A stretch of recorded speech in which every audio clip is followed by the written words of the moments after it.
child and those who were with him, and entered where the child was lying. And he took the child by the hand and said to her, Talitha cumi, which is translated, Little girl, I say to you, arise. Immediately the girl arose and walked, for she was 12 years of age, and they were overcome with great amazement.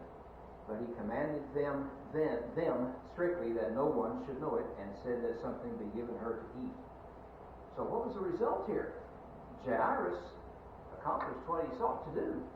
He brought Jesus to his daughter, and even though in the eyes of man she was dead, Jesus said, no way. And Jesus corrected that, and she became alive again.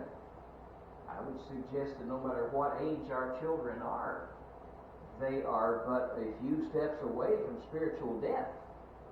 The only help for that is Jesus. The only help for that is what God tells us in His Word that can bring those children to an understanding of who Jesus is and how to obey Him. That's what we can do today. Fathers, I put together from some place that I found a little guideline here, 10 guidelines for parents in dealing with their children. Let's just run through these real quickly. We'll be done. And I won't make comments. Just think about these, and you can add your own comments as you think about them. Number 1, remember that faith is not inherited, but is developed. Number 2, teach your children to be responsible. Number 3, try to make faith personal. 4, stress love for souls. Number 5, cultivate practical Christianity. I would say one thing here, the word practical comes from the word practice, which is what this is all about. Encourage them when they do right. Discourage any wrongdoing. Be as consistent as possible in discipline. Practice forgiveness. Try to instill in them a spiritual interest. Be impartial with the use of money, time, and attention toward each child. We didn't have time to get into it this morning, but one of the problems King David had was he did not pay much attention to the spiritual development of his children, his sons especially.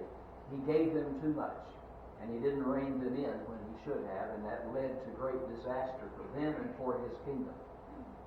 But this morning, though today especially for fathers, our thoughts are for everybody, that we need to be conscious of what kind of example we set and what kind of teaching we provide and what kind of long-term legacy we leave for our children. And fathers fit right in there. Mothers right alongside.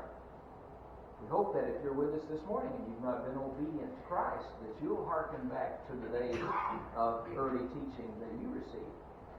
That how it's important to, when you are understanding your situation as a sinner, that you do something about it. And if you need to do that, we're here to help. We can manage with whatever questions you have, or if you desire to be baptized into Christ, we have the water available here.